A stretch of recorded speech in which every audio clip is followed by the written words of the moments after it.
Olá, meus amigos, olá, minhas amigas do Legislação Integrada. Aqui quem fala é o professor Bruno Valente. Nossa conversa de hoje é sobre a edição de número 245 do Jurisprudência em Teses do STJ. O tema de hoje é Direitos da Criança e do Adolescente. Antes de começar aquele convite, se inscreve no nosso canal, seja no Spotify, Deezer, Apple Podcasts, Google Podcasts ou no YouTube, e ativa o sininho para ficar sabendo sempre que tiver conteúdo. Nos segue também no Instagram, @legislação_integrada, onde todo dia tem novidade. E não deixa de curtir, compartilhar esse episódio com aquele amigo ou mesmo naquele grupo cheio de concurseiro ou de profissional do direito. Também já avalia o nosso podcast com 5 estrelas aí no Spotify. Tudo isso ajuda muito a trazer mais relevância para o nosso projeto e assim esse episódio vai ser muito mais distribuído pelas plataformas. Então, sem mais delongas, vamos para a primeira tese de hoje, que essa tese ela também é um tema repetitivo, é o tema 1058. A Justiça da Infância e da Juventude tem competência absoluta para processar e julgar causas envolvendo matrícula de menores em creches ou escolas, nos termos do artigo 148, inciso 4º e 209 do Estatuto da Criança e do Adolescente. Professor, mas como assim? Qual é a dúvida? Qual seria a competência caso não fosse da Justiça da Infância e Juventude? Gente, o Estado, claro que sempre vai querer levantar a tese de que a competência é da vara da Fazenda Pública, até porque o Estado tem muito mais voz nas varas da Fazenda Pública, não é? Então, claro que sempre vai levantar essa tese. Acontece que a previsão expressa, não é? Lá no Estatuto da Criança e do Adolescente, olha só, artigo 209. As ações previstas neste capítulo serão propostas no foro do local onde ocorreu ou deva ocorrer a ação ou omissão, cujo juízo terá competência absoluta para processar a causa, ressalvadas as competências da Justiça Federal e a competência originária dos tribunais superiores. Então, temos competência absoluta da vara da infância. Então, como é que ficou a tese 1? A Justiça da Infância e da Juventude tem competência absoluta para processar e julgar causas envolvendo matrícula de menores em creches ou escolas, nos termos dos artigos 148, inciso 4º e 209 do Estatuto da Criança e do Adolescente. Tese 2. O direito fundamental à educação implica garantir a segurança e ao bem-estar de crianças e adolescentes, o que não pode ser prejudicado por inadequação das instalações físicas das instituições de ensino mantidas pelo poder público. Então, qual foi o caso concreto aqui que motivou essa tese? Entre outros, também todos muito semelhantes. Foi uma ação civil pública do Ministério Público do Estado de São Paulo, com o objetivo de obrigar o município, que aqui nesse caso concreto da ação que eu trouxe, que foi uma das ações que servem de motivação para essa tese, tá? Foi uma ação em face do município de São Bernardo do Campo, e era exatamente para uma reforma corrigindo irregularidades em uma escola municipal. Por quê? Porque se verificou que essa escola municipal ela tinha problemas gravíssimos nas suas instalações e isso prejudicava o direito à educação das crianças e adolescentes que ali estudavam. E aí, é possível propor ação civil pública exigindo reforma de escola? Gente, com certeza absoluta, Não tenham a menor dúvida disso. Então, como é que ficou a tese 2? O direito fundamental à educação implica garantir a segurança e o bem-estar de crianças e adolescentes, o que não pode ser prejudicado por inadequação das instalações físicas das instituições de ensino mantidas pelo poder público. Tese 3. O direito a alimentos, com fundamento no princípio da solidariedade familiar, alinhado ao princípio da proteção integral da criança e do adolescente, é indisponível e o respectivo crédito é insucessível de cessão, compensação ou penhora, a despeito de o credor ter a faculdade de seu exercício. Gente, uma tese aqui que trata de conceitos, E parte exatamente do texto da lei, artigo 1707 do Código Civil. pode o credor não exercer, porém, lhe é vedado renunciar o direito a alimentos, sendo o respectivo crédito insuscetível de compensação, cessão ou penhora. Então vamos lá, vamos trabalhar aqui um pouco com cada um desses pequenos conceitos aqui que estão previstos no artigo 1707. Então, primeiro ponto, há uma faculdade de exercício do direito de ação em relação ao pedido de alimentos. Então, a pessoa ela pode escolher se vai ou não propor eventualmente uma ação de alimentos, mas ela não pode de antemão renunciar o direito a alimentos. Ou seja, então, há uma possibilidade, uma faculdade de exercício, mas há uma vedação à possibilidade de renúncia do direito dos alimentos. Então, vamos pensar aqui na prática como é que isso funciona. Imagina que um casal resolve se divorciar. E nessa oportunidade, devido ao contexto fático, deixa-se de fixar alimentos em favor dos filhos. Então, as crianças vão ficar com a mãe. A mãe, na verdade, ela tem uma estrutura financeira muito boa, o pai, por outro lado, não tem. E aí, dentro desse contexto fático, né, eles chegam à conclusão de que o pai não vai precisar lhe pagar alimentos. Isso é possível? Isso é possível? Não é isso é possível. Agora imagina que algum tempo depois a situação muda. O pai ganha na Mega Sena, por exemplo, passa a ter uma condição financeira muito boa, ou então a mãe perde condição financeira. É possível, nesse momento posterior, propor uma ação de alimentos? É. Então, veja só, há uma possibilidade de exercer ou não o direito, mas não dá para renunciar. O direito ele continua existindo. Beleza? Beleza. Outra situação. Imagina que antes do divórcio, né, ali, algum tempo antes, se faz uma renúncia ao direito de alimentos. Isso pode? Não, gente, isso não pode. Não dá para renunciar antecipadamente. Dá para, naquele momento, se entender que, pelo contexto fático, não se vai exercer o direito, porque seria ali, naquele momento, desnecessário. Mas isso não impede que, no futuro, se exerça esse direito. Os outros pontos, tá? Não há uma possibilidade de cessão, compensação ou penhora do direito a alimentos. Então, por exemplo, o Joãozinho, que tem direito de receber alimentos do seu pai, ele não pode ceder esse direito ao terceiro. Da mesma forma, o pai do Joãozinho não pode compensar a sua dívida alimentar com a dívida que eventualmente o Joãozinho tem em relação ao pai. Não dá para compensar. E por outro lado também, esses alimentos não podem ser penhorados para satisfazer dívida, porque se trata de verba alimentar e, portanto, verba que é absolutamente impenhorável, beleza? Beleza, então, tese 3, o direito a alimentos, com fundamento no princípio da solidariedade familiar, alinhado ao princípio da proteção integral da criança e do adolescente, é indisponível e o respectivo crédito é insuscetível de cessão, compensação ou penhora, a despeito de o credor ter a faculdade de seu exercício. Tese 4. Em ação de divórcio, é possível a homologação de acordo que dispense, de forma transitória e precária, o ônus do genitor de prestar alimentos a filho menor, sem que isso implique renúncia do direito da criança à verba alimentar. Então, gente, olha só, não é? Aqui eu adiantei na tese 3 um ponto que é relativo à tese 4, né? Eu poderia até ter feito essa análise conjunta, mas é exatamente aquilo que a gente já conversou na tese 3, não é? É possível que no momento da homologação do acordo se dispense de forma transitória os alimentos. Agora, em um momento posterior, é possível o exercício, já conversamos sobre isso na tese 3.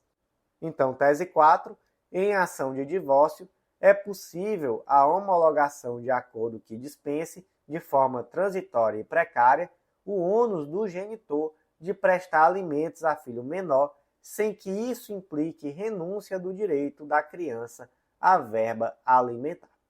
Tese 5. A circunstância de o devedor de alimentos estar recolhido à prisão pela prática de crime não afasta a obrigação alimentar, pois é possível o desempenho de atividade remunerada na prisão ou fora dela, a depender do regime prisional de cumprimento da pena. Gente, essa tese, ela trata, né, da situação do alimentante que está preso. E aí, imagina, o alimentante está preso, ele deve alimentos ao filho, mas ele se defende dizendo, olha, como é que eu vou ter dinheiro para pagar alimentos se nem quando eu estava solto eu tinha dinheiro? E agora preso, de onde é que eu vou tirar dinheiro? Mas, gente, é possível simplesmente alegar que se está preso e por isso não pode pagar alimentos? Não, não é possível. Não importa se estamos falando de prisão civil ou de prisão penal, tá? De prisão criminal, não importa. Mesmo estando preso, persiste a obrigação alimentar. E aí, gente, vamos lá, né? A tese em si, ela parece estar um pouco despregada da realidade, não no sentido de dizer, olha, é possível trabalhar na prisão independentemente do regime. É, mas não é tão simples assim, não é conseguir trabalhar na prisão. Então, acho que nesse aspecto, talvez estranhe um pouco, né? Cause ali uma certa estranheza. Mas o fato é que realmente nós não podemos partir do pressuposto, independentemente dessa análise, de que a pessoa, por estar presa, não é obrigada a pagar alimentos. Sim, ela continua sendo obrigada a pagar os alimentos de toda forma. E aí, para isso, não é? De fato, esse preso tem que se virar de alguma forma. Então, se ele não tem patrimônio para manter esses alimentos, tem que procurar trabalhar na prisão, dentro ou fora, né? A depender do regime prisional. Também tem a questão do auxílio reclusão, caso se trate de um preso que seja beneficiário da Previdência Social. Então, enfim, né? Existem alternativas. Claro que na maioria das vezes, de fato, principalmente dentro do perfil socioeconômico da maioria das pessoas que está presa, o que vai acontecer é que ele vai atrasar esse pagamento por muito tempo enquanto estiver preso, e ele já está preso mesmo, né? Então a prisão civil não vai ter muita eficácia para coagir a pagar, infelizmente. Então, tese 5, a circunstância de o devedor de alimentos estar recolhido à prisão pela prática de crime não afasta a obrigação alimentar, pois é possível o desempenho de atividade remunerada na prisão ou fora dela, a depender do regime prisional do cumprimento da pena. Gente, antes de seguir em frente, aquele convite muito especial e muito rápido, já que esse informativo de hoje é pequenininho, então, rapidamente aqui eu vou fazer aquele convite para você que nos acompanha, mas ainda não é nosso assinante. Acesse legislaçãointegrada.com.br e vem conhecer o Clube da Lei, nosso clube de membros que dá acesso a todos os materiais de lei seca e jurisprudência do Legislação Integrada e a mais de 100 planos de leitura. Com certeza vai ser um divisor de águas que vai trazer uma organização e um foco total no teu estudo de lei seca e jurisprudência. Vem também conhecer a Editora Integrada, vem publicar com a gente, você vai ver que é mais fácil do que você imagina e vai ser um baita diferencial em prova de títulos. Então, seguindo em frente aqui, tese 6, o Ministério Público tem legitimidade ativa para ajuizar a ação de alimentos em proveito de criança ou adolescente.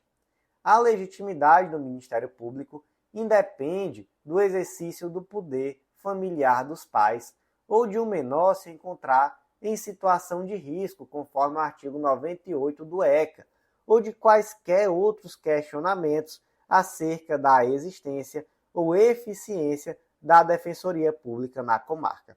Temos aqui uma tese que também é um tema repetitivo, tá? É o tema 717 do STJ. E tratamos aqui da legitimidade do Ministério Público para propor ação de alimentos em benefício de criança ou adolescente. E aí, gente, já vamos colocar aqui, tá, de forma muito clara, que essa legitimidade é ampla. O Ministério Público pode propor ação de alimentos em benefício de criança ou adolescente. Por quê? Porque existe uma relevância social muito grande nessa atuação. Ah, professor, mas a criança não está em situação de risco. Não interessa. Professor, e Defensoria Pública serve para quê? Manda para a Defensoria. Gente, é ok, é por aí mesmo, né? Primordialmente, esse papel é da Defensoria Pública mesmo. Porque é o caminho natural, né? Essas questões individuais, é natural que se vá até a Defensoria Pública, caso não tenha advogado particular, para propor ação de alimentos. mas o fato é que o Ministério Público também pode, tá? E aqui, gente, temos que pensar da seguinte forma: não interessa se a Defensoria Pública ela tem uma estrutura boa na comarca, porque pode-se dizer assim, o Ministério Público pode, desde que a Defensoria Pública não tenha estrutura suficiente. Mas não é por aí, tá? O STJ deixou muito claro que, em qualquer caso, o Ministério Público pode atuar, tendo defensoria, não tendo. Agora, por óbvio, quando é que o Ministério Público toma mais à frente, toma postura mais ativa nesse tipo de situação? É quando não tem defensoria pública. Porque quando tem, de fato, o mais comum é que o Ministério Público encaminhe essas pessoas para a defensoria pública para propor as ações de alimentos. Mas, se o membro do Ministério Público quiser ele mesmo propor, independentemente de qualquer outra situação, né, de qualquer outra análise, ele pode sim. Então, tese 6, o Ministério Público tem legitimidade ativa para ajuizar a ação de alimentos em proveito de criança ou adolescente. A legitimidade do Ministério Público independe do exercício do poder familiar dos pais ou de um menor se encontrar nas situações de risco descritas no artigo 98 do ECA, ou de quaisquer outros questionamentos acerca da existência ou eficiência da Defensoria Pública na comarca. Aqui é o tema repetitivo 717. Tese 7. A negativa de fornecimento de um medicamento ou tratamento imprescindível à criança, cuja ausência possa gerar risco à vida ou grave risco à saúde, é ato que, por si só, viola a Constituição Federal, pois a vida e a saúde são bens jurídicos constitucionalmente tutelados em primeiro plano. Então, vamos lá, não é? Tratamos aqui de fornecimento de medicamento pelo poder público à criança ou adolescente. E aí, gente, claro que quando nós conversamos sobre esse tema, nós podemos fazer grandes aprofundamentos, né? Mas para isso, para um estudo bem aprofundado, eu vou indicar para vocês, salvo engano, são os informativos 1150 do STF e 1152. Lá eu faço uma análise do tema de repercussão geral 1, 2, 3, 4 e do tema 6, e também não é das súmulas vinculantes 60 e 61.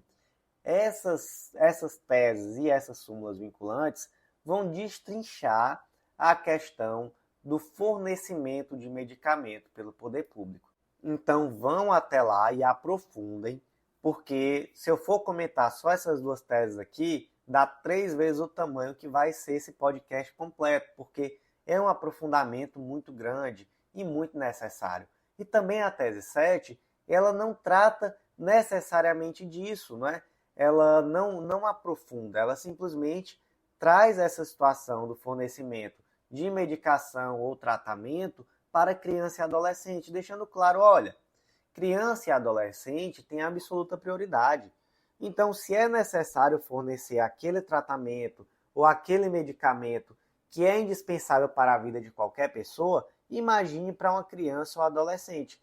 Então, deve haver uma tutela em primeiro plano. Então, o objetivo dessa tese não é detalhar os requisitos acerca da concessão de medicamento, é simplesmente destacar que quando se trata de criança e adolescente é necessário ter um olhar ainda mais especial. E aí, gente, partindo para os casos concretos que fundamentam, eu trouxe aqui um caso que foi um dos que eu achei interessante, que foi uma criança que precisava de um leite especial e por isso foi proposta uma ação em face do estado do Rio Grande do Sul. E esse leite ele era tido como indispensável para a manutenção da saúde dessa criança e para o seu desenvolvimento. E aí foi deferido, e foi determinado, inclusive, bloqueio de valor na conta do Estado. Um tipo de ação super comum, tá? Toda hora eu vejo a Joana me contando sobre situações aqui, que Joana, minha esposa, para quem não sabe, é defensora pública. E ela sempre comenta comigo que precisou propor uma ação exatamente igual a essa, requerendo uma fórmula especial, um leite especial para determinadas crianças, especialmente na situação que os pais não têm a possibilidade de arcar com esses valores e que se trata de um tratamento indispensável para a criança. E aí a Joana sempre me conta que ela gosta de propor contra o município, porque acaba sendo mais rápida a solução. O judiciário determina que o município compre essas latas de leite e entregue, e quando não consegue fazer, determina-se até mesmo também um bloqueio dos valores.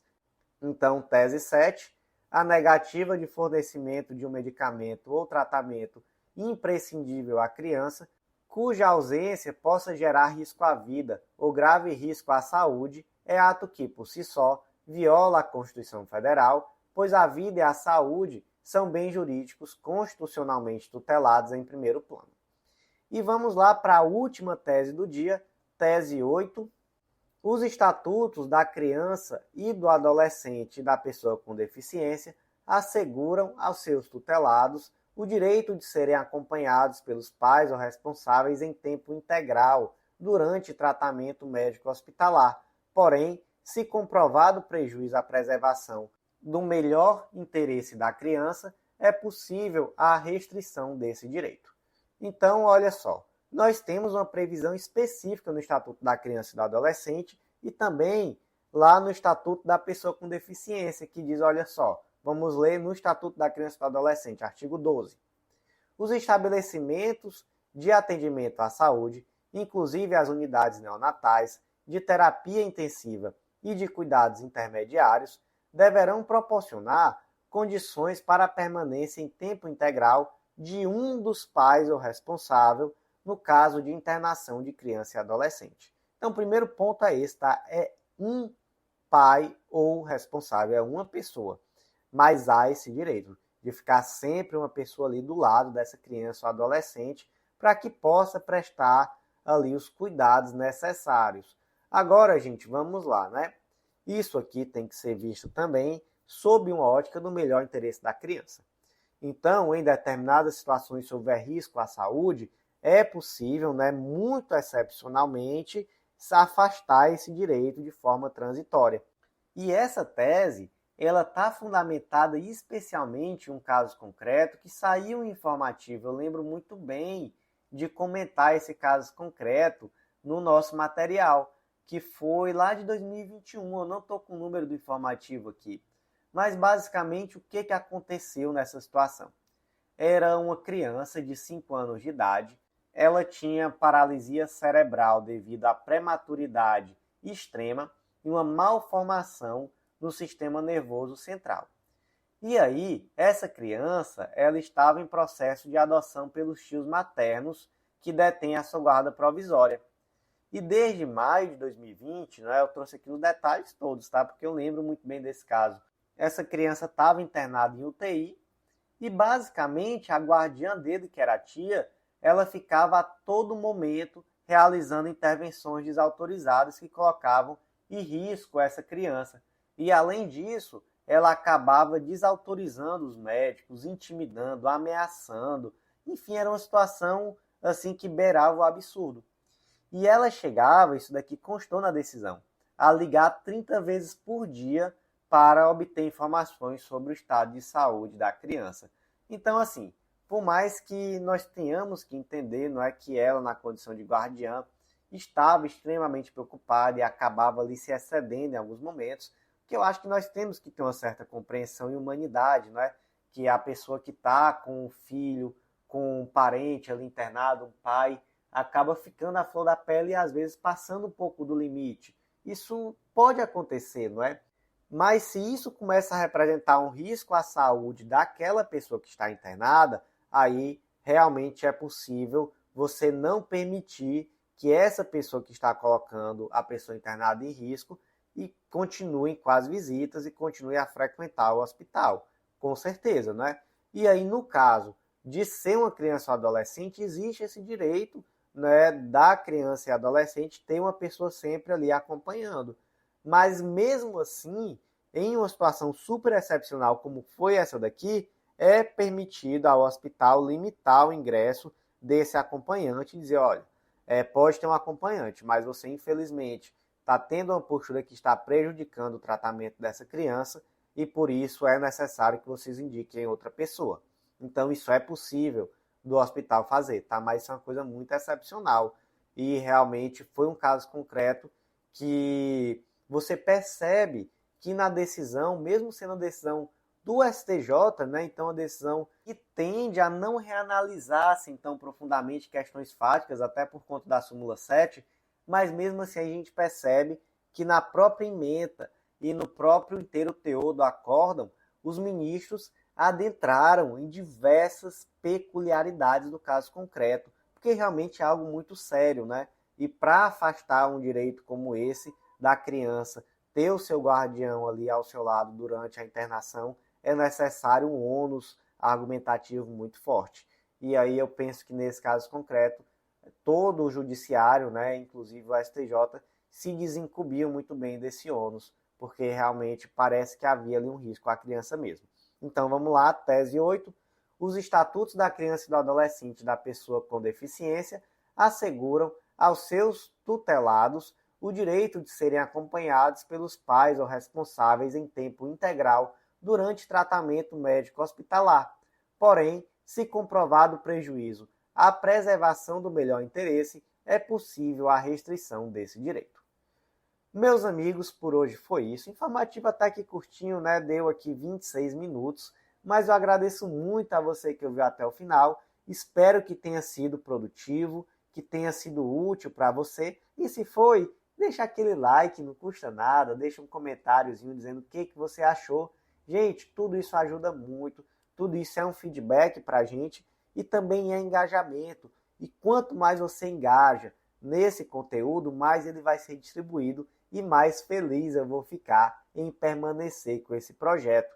Além disso, ajuda compartilhando, coloca aí, compartilha na sua rede social que está nos ouvindo, nos avalia com 5 estrelas no Spotify, tudo isso ajuda demais e me deixa muito feliz. Então, por hoje foi isso, eu agradeço muito a você que ouviu até o final e até a próxima.